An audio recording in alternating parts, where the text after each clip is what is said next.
하나님은 우리에게 가족을 주셨습니다. 내가 이 땅에 태어나는 순간 나를 낳아주신 부모님이 있게 하셨고, 부모님만이 아니라 형제, 자매, 또 여러 친척들, 이렇게 가족의 울타리 안에서 내가 자라나고 양육받게 하셨습니다. 그리고 때가 되면 나 역시 새로운 가정을 이루어서 누군가를 보호하고 양육하도록 또 우리를 인도해 주시는 것이죠. 그런데 이 시간 본문을 보면 예수님께서 당시 제자들에게 그리고 오늘날 우리들에게 새로운 가족의 개념을 가르쳐 주시고 계신 것을 우리가 보게 됩니다.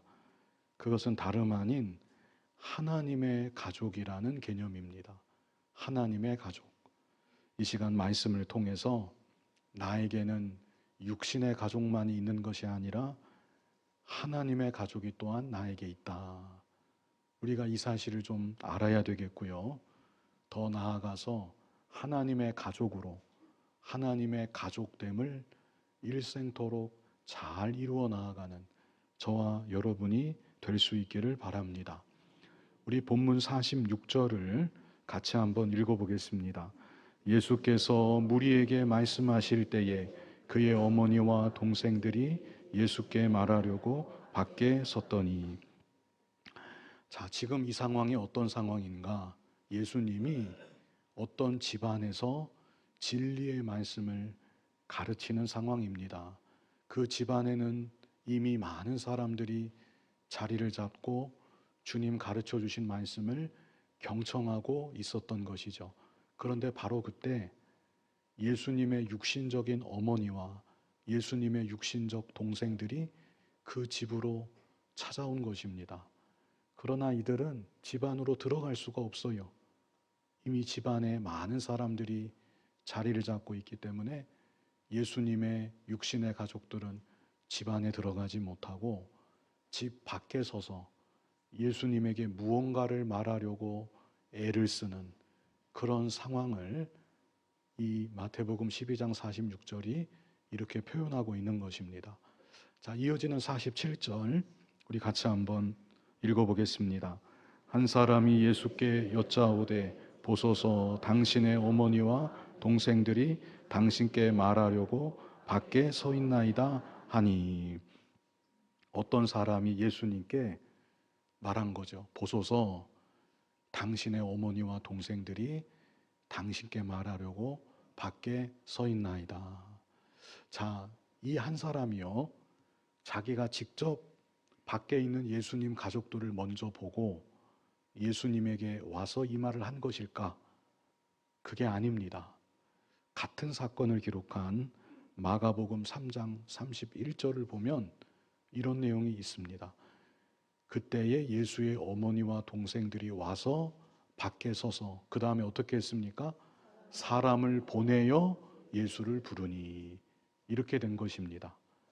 안에 있던 사람이 예수님 가족이 밖에 있는 것을 보고 예수님에게 말해준 것이 아니고 예수님 가족들이 밖에 있다가 자기들하고 가장 가까이 떨어져 있는 누군가를 붙잡고 예수님을 불러달라고 부탁을 했던 것이었습니다.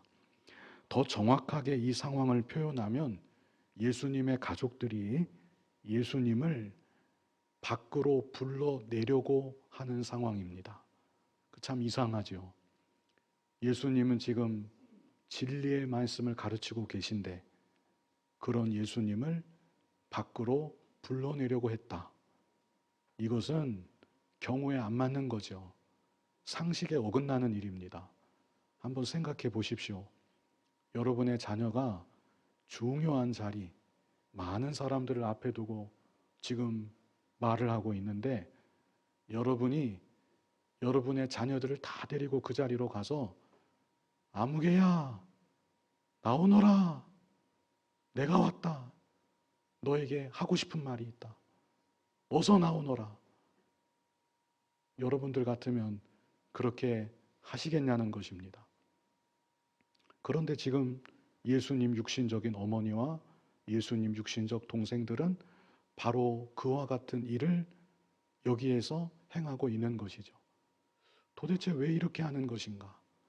무슨 시급한 이유가 있어서 이렇게 예수님을 도와주지는 못할 망정 예수님 말씀 가르치신 것을 예수님의 가족들이 방해하고 있는 것인가? 자, 그런데 예수님 육신적 가족들이 이렇게 한 게 여기가 처음이 아닙니다. 바로 앞에서도 똑같은 일을 예수님 가족들이 했었고요. 바로 앞의 내용을 보면 왜 그렇게 했는지 그 이유까지 성경에 분명히 기록되어 있습니다. 자, 마가복음 3장 20절 우리 같이 한번 읽어보실까요? 집에 들어가시니 무리가 다시 모임으로 식사할 겨를도 없는지라. 예수님께서 집에 들어가셨다는 것이고 무리가 다시 집안에 모여들었다는 것이고 그래서 예수님은 식사할 겨를도 없이 그들에게 말씀을 가르치셨다는 그런 내용이죠. 이때도 가족들이 밖에 서서 예수님을 불러냅니다. 그리고 왜 불러내는지 그 이유가 여기 나옵니다. 21절 한번 같이 읽어보시겠습니다. 예수의 친족들이 듣고 그를 붙들러 나오니 이는 그가 미쳤다 하밀러라. 여기 나오지요. 네, 바로 이것입니다. 왜 예수님 가족들이 밖으로 불러내려고 했는가? 왜 불러내려고 했습니까? 21절 끝에 이는 그가 미쳤다 하밀러라. 여기에 대한 해석이요, 크게 두 가지입니다. 먼저 말 그대로 예수님 가족들은 예수님이 미쳤다고 생각했기 때문에 이제 더 이상 미친 짓을 못하게 하려고 예수님을 밖으로 끄집어내려고 했다. 이런 해석이 있고요. 또 다른 해석은 예수님이 미쳤다는 소문으로 인해서 예수님에게 피해가 갈까 두려웠기 때문에 예수님을 빨리 집 밖으로 끄집어내려고 했다. 이런 해석도 있습니다. 둘 중에 무엇이 맞다고 생각하십니까? 첫 번째가 맞을까요? 두 번째가 맞을까요? 아니면 둘 다 맞을까요? 둘 다라고 보아야 할 것 같습니다. 그 마리아의 입장에서는 한편으로 내 아들 예수가 진짜 미친 거 아닌가 이런 마음도 있었을 것 같아요. 그런데 또 다른 한편으로는 내 아들 예수가 미쳤다는 소문이 지금 사방에 퍼져나가고 있는데 이로 인해서 예수에게 큰 해가 가면 어떻게 할까 걱정하는 마음이 마리아에게는 더 크지 않았겠는가 이런 생각이 들고요. 예수님의 형제들은 어땠을까요? 예수님 형제들은 액면 그대로 우리 큰형님이 미쳐도 보통 미친 게 아니구나 이렇게 생각했을 가능성이 더 높습니다. 아무튼 이런저런 이유로 예수님의 친족들은 예수님을 붙잡으러 지금 예수님 뭐 하고 계십니까? 하나님의 일을 하고 계신 것입니다. 진리의 말씀을 이 세상 가운데 선포하고 계신 것입니다. 그런데 그 일을 방해하고 그 흐름을 끊어버리고 예수님을 붙들어서 집 밖으로 끄집어내려고 이렇게 가족들이 애를 썼다는 것이죠. 참 너무나 안타까운 일이죠. 어떻게 이렇게 안타까운 일이 있을 수 있습니까? 예수님과 가장 가까운 거리에서 예수님을 지켜보았는데 그렇다면 예수님을 제일 먼저 믿고 예수님의 뒤를 가장 먼저 따라가고 예수님 하시는 일에 힘이 되고 위로가 되어야 할 예수님의 가족들이 도리어 예수님을 오해하고 예수님 걸어가시는 그 길을 전혀 이해하지 못하고 도리어 예수님 하시는 일에 걸림돌의 역할을 하였다는 것을 이 시간 본문이 우리에게 먼저 보여주고 있는 것이죠.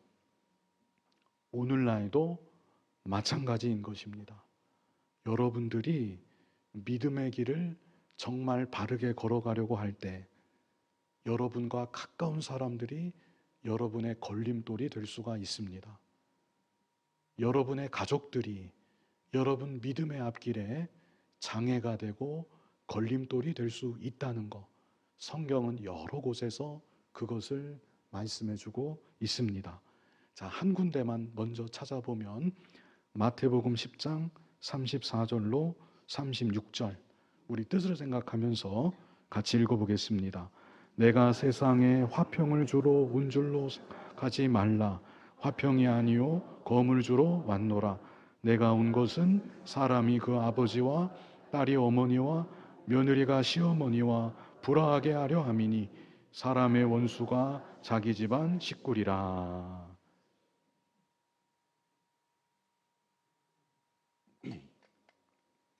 자, 이 구절을 오해하시면 안 됩니다.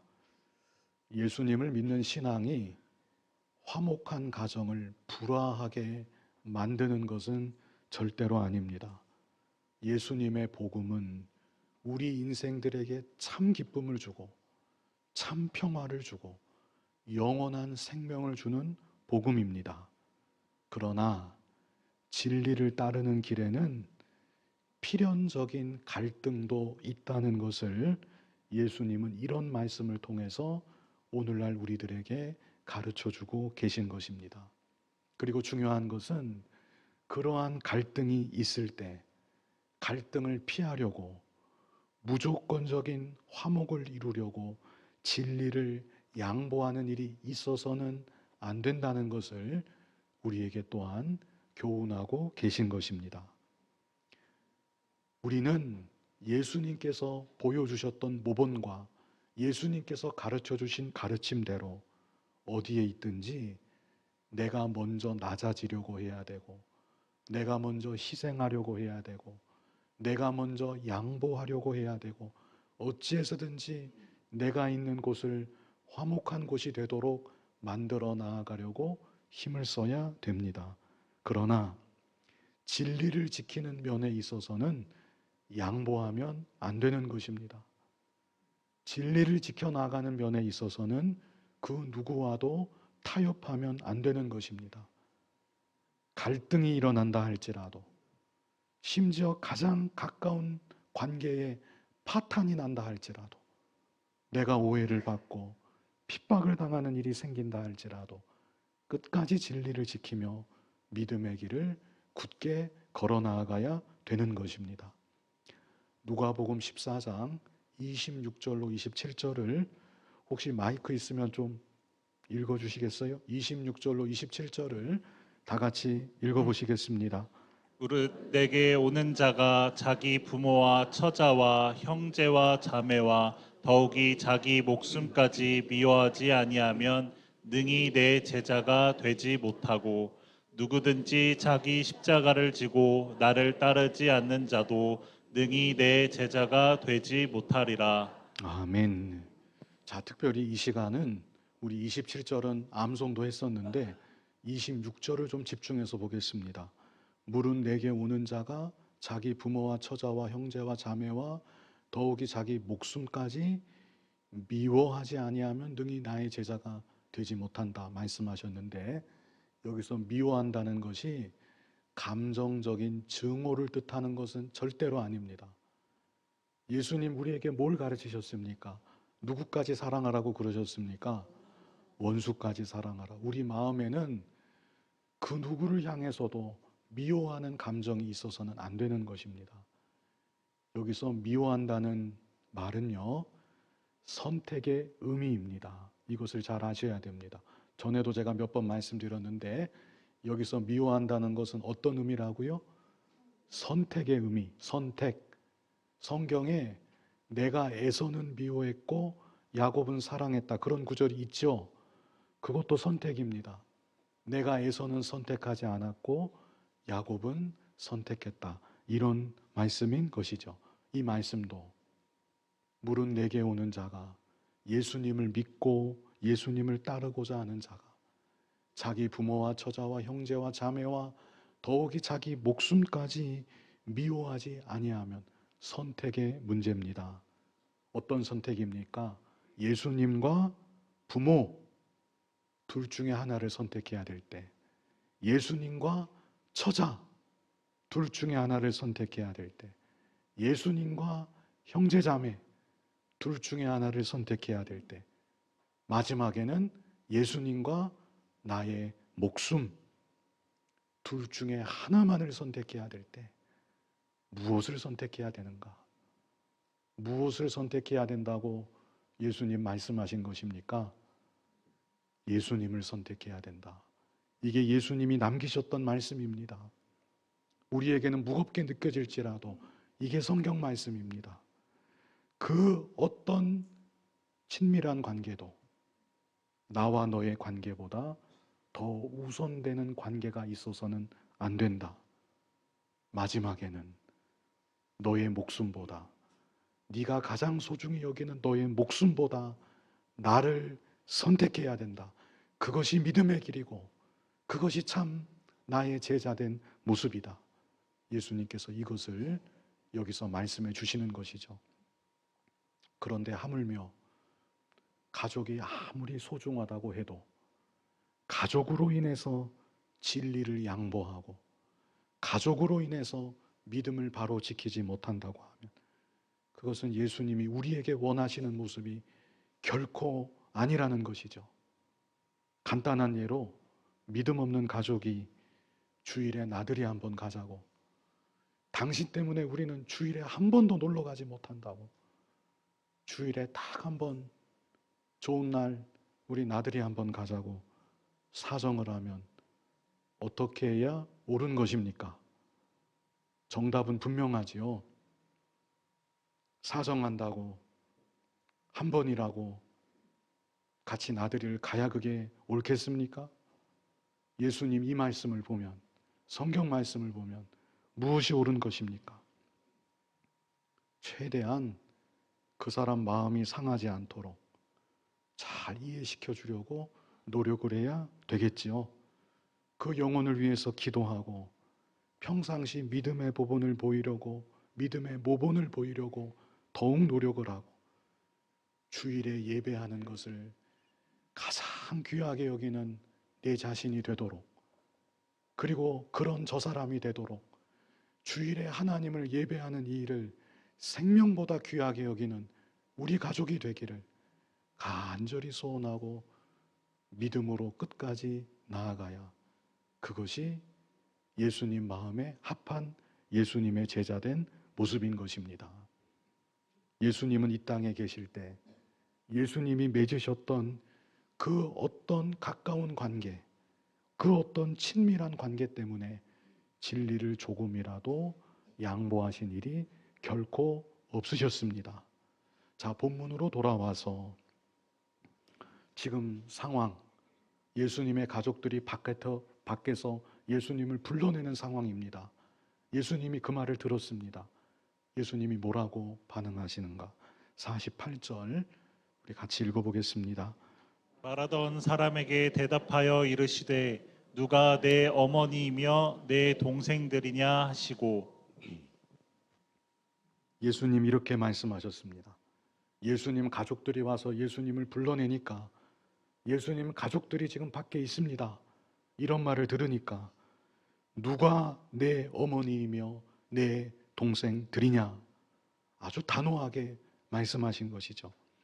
그리고 이어서 또 하시는 말씀이 손을 내밀어 제자들을 가리켜 이르시되 나의 어머니와 나의 동생들을 보라. 지금 집 밖에는 예수님 가족들이 서 있죠. 그런데 그들이 아니라 예수님과 함께 집안에 있는 제자들을 가리키시면서 나의 어머니와 나의 동생들을 보라. 나의 진짜 가족들을 보라. 예수님 이렇게 말씀하신 것입니다. 그리고 마지막 50절 또 뭐라고 말씀하셨는가? 우리 같이 읽어보시겠습니다. 누구든지 하늘에 계신 내 아버지의 뜻대로 하는 자가 내 형제요 자매요 어머니이니라 하시더라. 육신의 가족도 가족이죠. 그러나 육신의 가족만이 아니라 또 다른 가족이 있다. 누구든지 하늘에 계신 내 아버지의 뜻대로 하는 자, 그런 자들이 나의 형제고 자매고 나의 어머니이다. 이렇게 예수님은 육신의 가족 말고 또 다른 가족이 있다는 것, 하나님의 가족이 있다는 것, 그것을 가르쳐 주고 계신 것입니다. 한 가지 오해하시지 말 것은 예수님께서 육신의 가족 자체를 부정하신 것은 아니라는 것입니다. 예수님은 이 땅에 계실 때 육신의 가족도 소중하게 여기셨습니다. 예수님 형제들을 위해서 예수님은 기도하셨어요. 십자가에 못 박혀 달리셨을 때에도 예수님의 육신의 모친 마리아를 생각해서 사랑하는 제자에게 나의 모친을 부탁한다, 이렇게 말씀하셨던 예수님이십니다. 무엇보다 성경 전체의 진리가 하나님 자녀된 우리들에게 가정을 귀하게 여겨야 된다, 가정을 잘 돌봐야 된다, 이것을 구구절절 가르쳐주고 계시죠. 이 시간은 한 절만, 우리 디모데전서 5장 8절을 보면 이런 말씀이 있습니다. 한번 같이 읽어보시겠습니다. 누구든지 자기 친족, 특히 자기 가족을 돌보지 아니하면 믿음을 배반한 자요 불신자보다 더 악한 자니라. 아멘. 이런 말씀도 성경에 있습니다. 자기 친족 돌보지 않으면 믿음을 배반한 자다.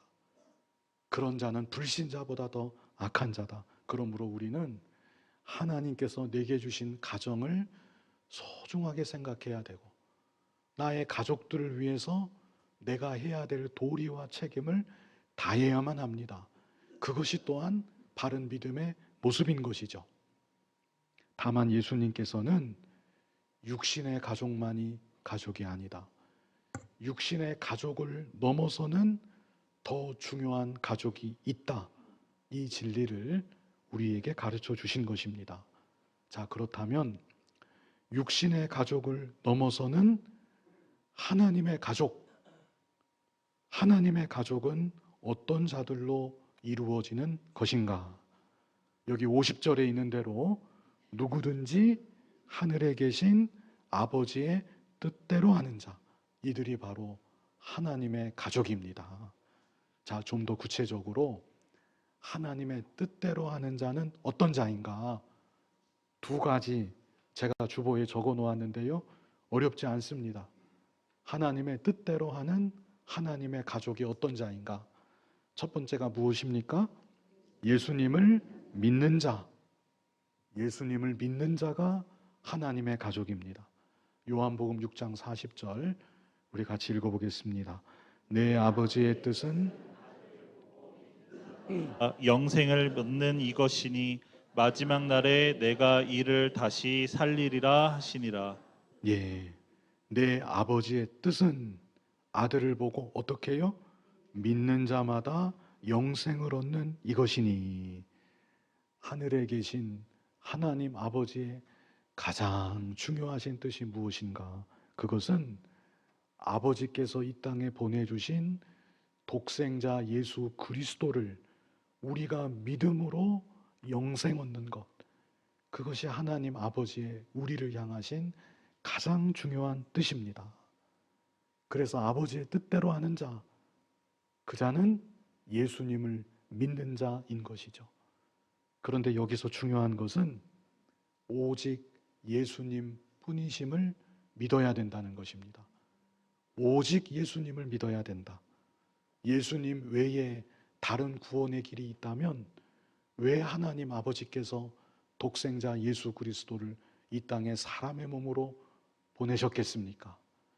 예수님의 십자가 대속과 부활 외에 또 다른 길이 있다면 무엇 때문에 예수님이 이 땅에 성육신하시고 우리 죄를 대신 지시고 십자가에 못 박혀 죽으셨겠습니까? 다른 길은 없습니다. 오직 예수님만이 길이요 진리요 생명이십니다. 이렇게 예수님을 믿는 것, 오직 예수님을 믿는 것, 이것이 우리를 향하신 아버지의 뜻입니다. 사도행전 4장 12절 우리 다 같이 읽어보겠습니다. 다른 이로서는 구원을 받을 수 없나니 천하 사람 중에 구원을 받을 만한 다른 이름을 우리에게 주신 일이 없음이라 하였더라. 아멘. 오직 누구의 이름입니까? 예수님의 이름. 예수님의 이름 외에는 구원받을 다른 이름이 없는 것입니다.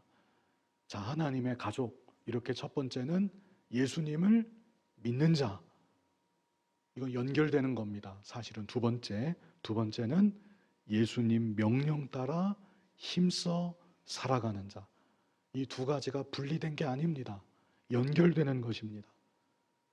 예수님을 믿되 오직 예수님이신 것을 믿어야 된다 그랬죠? 정말로 오직 예수님을 믿는 자, 예수님만이 나의 주님 되심을 고백하는 것입니다. 그러므로 예수님을 믿은 이후 나의 주가 되시는 예수님의 명령을 따라 부족하지만 그래도 예수님의 명령 따라 힘써 순종하며 살아가고자 하는 것이죠. 그것이 또한 우리를 향한 아버지의 뜻인 것입니다. 골로새서 2장 6절 이 한 절만 한번 7절은 우리 놔두고요. 골로새서 2장 6절만 한번 같이 읽어보시기 바랍니다. 그러므로 너희가 그리스도 예수를 주로 받았으니 그 안에서 행하되. 여기 말씀 보시면 너희가 그리스도 예수를 믿었으니 하지 않고 뭐라고 표현을 했습니까? 주로 받았으니. 이게 믿는다는 얘기입니다. 예수님을 믿는다는 것은 무슨 뜻이에요? 예수님을 내가 나의 주로 받았다는 의미입니다. 입으로만 믿는다 이거는 진짜 믿음인지 알 수가 없습니다. 믿음은 예수님을 나의 주로 받는 것입니다. 나의 주님은 예수님이십니다. 그렇기 때문에 여기 말씀한 대로 너희가 그리스도 예수를 주로 받았으니 그 안에서 행하되 주님 안에서 마땅히 살아가야 된다는 것이죠. 예수님도 말씀하셨죠. 마태복음 7장 21절에 뭐라고 하셨습니까? 같이 읽어보시기 바랍니다. 나더러 주여 주여 하는 자마다 다 천국에 들어갈 것이 아니요 다만 하늘에 계신 내 아버지의 뜻대로 행하는 자라야 들어가리라. 아멘. 여기 후반절에 뭐라고 했습니까? 어떤 자라야 천국에 들어간대요? 하늘에 계신 내 아버지의 뜻대로 행하는 자라야 들어가리라. 자, 이것이 행함으로 구원받는다는 것을 말하는 것은 아닙니다. 우리가 구원받는 것은 오직 하나님의 은혜이고 예수님 십자가 대속과 부활을 믿음으로 구원을 받는 것입니다. 그런데 참으로 믿는 자, 예수님을 나의 주라고 고백하는 것이고, 그렇다면 입으로만 주여 주여 하는 것이 아니라 실제 삶을 통해서 주님의 뜻대로 순종하는 순종의 열매를 맺히게 되어 있다는 것입니다. 자, 그래서 하나님의 가족, 어떤 자가 하나님의 가족인가? 먼저는 예수님을 믿는 자, 믿기는 믿는데, 제가 전에도 말씀드렸지만 제가 한때 공부할 때 같이 공부했던 친구 중에 다 믿는 친구가 있었습니다. 예수님도 믿고 부처도 믿고 천주교도 믿고 뭐 하여간 들으면 듣는 족족 다 믿습니다. 급하면 다 찾고 나 다 믿는다고 하고.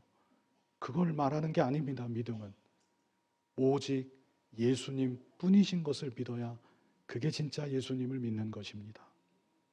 내가 구원받을 소망은 오직 예수님 한 분밖에 없다는 것을 믿는 것입니다. 그래서 예수님을 나의 주라고 고백을 하며 나의 주가 되시는 주님의 명령 따라 부족하지만 힘써 살아가는 것이죠. 그런 자가 하나님의 가족인 것입니다. 자, 그렇다면 이 시간 제가 두 가지 질문을 드리고 이제 끝맺음을 하려고 합니다. 첫 번째 질문. 그렇다면 여러분은 하나님의 가족이신가요? 자신이 없으세요? 내가 과연 하나님의 가족인가? 좀 생각을 해보시기 바랍니다. 사람도 자기 가족을 소중하게 생각합니다. 누구나 자기 가족을 위하고 자기 가족을 사랑하고 자기 가족을 돌보려고 하지요. 내가 하나님의 가족이라는 것은 얼마나 큰 기쁨이고 영광인지 모르는 것입니다. 하나님이 나의 아버지이십니다. 우주 만물을 창조하신 전능하신 하나님이 나의 아버지이시고 나는 그분의 자녀이고 하나님 아버지께서 나를 사랑하시고 나를 돌보시고 세상 끝날까지 나와 함께 하시고 나를 인도하여 주시는 것입니다. 예수님을 믿으시고 오직 예수님을 믿으시고 하나님을 아버지라고 부르시고 주님의 명령을 따라 힘써 순종하면서 하나님의 가족됨의 기쁨을 누리면서 살아가는 여러분이 다 되시기를 바랍니다. 예, 끝이 아니고 또 한 가지가 있죠. 예, 한 가지 질문이 더 있습니다. 자, 이 질문은요, 좀 곰곰이 생각해 보셔야 돼요. 이건 좀 더 어려운 질문입니다. 두 번째 질문. 그렇다면 여러분에게 더 중요한 것은 하나님의 가족됨입니까? 아니면 육신의 가족됨입니까? 예, 제가 좀 더 설명을 드리면 이렇게 빨리 대답을 못 하실지 모릅니다. 좀 이거를 설명을 드리면 여러분에게 더 중요한 것은 예수님 안에서 이루어진 새로운 관계입니까? 아니면 여러분이 맺고 있는 육신적인 관계입니까? 예. 그런데 사실 좀 더 생각해 보면 우리는 육신적 관계에 우리 마음이 훨씬 더 끌리는 것이 사실입니다. 그거는 어쩔 수 없는 한계라고 우리가 말할 수도 있겠습니다. 제가 무슨 말을 하는가 하면 내 가족을 생각하는 마음이 100이라면 교회의 가족을 생각하는 마음은 한 몇 정도 될까요? 제가 오전 일부 예배 때 주일학교 선생님들한테도 물어봤는데 주일학교를 가르치는 선생님에게 있어서 자기 자녀를 사랑하는 마음이 100이라면 자기가 맡은 주일학교 학생들을 사랑하는 마음은 한 몇이나 될까요? 과연 비교가 될까요?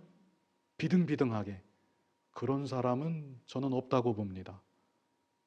우리가 생각할 것은 나에게 과연 하나님의 가족을 생각하는 개념이 있는가 없는가, 그거부터 좀 생각해 봐야 됩니다. 내 가족을 생각하는 마음이 100이라면 하나님의 가족을 생각하는 마음은 1이 될지 아니면 많으면 10이 될지 20이 될지 우리가 자신 있게 말하기 어려운 것이죠. 예수님은 집 밖에 있는 예수님의 육신적인 가족이 아니라 집 안에 있는 제자들을 가리키면서 나의 가족들을 보라. 이들이 나의 가족이다.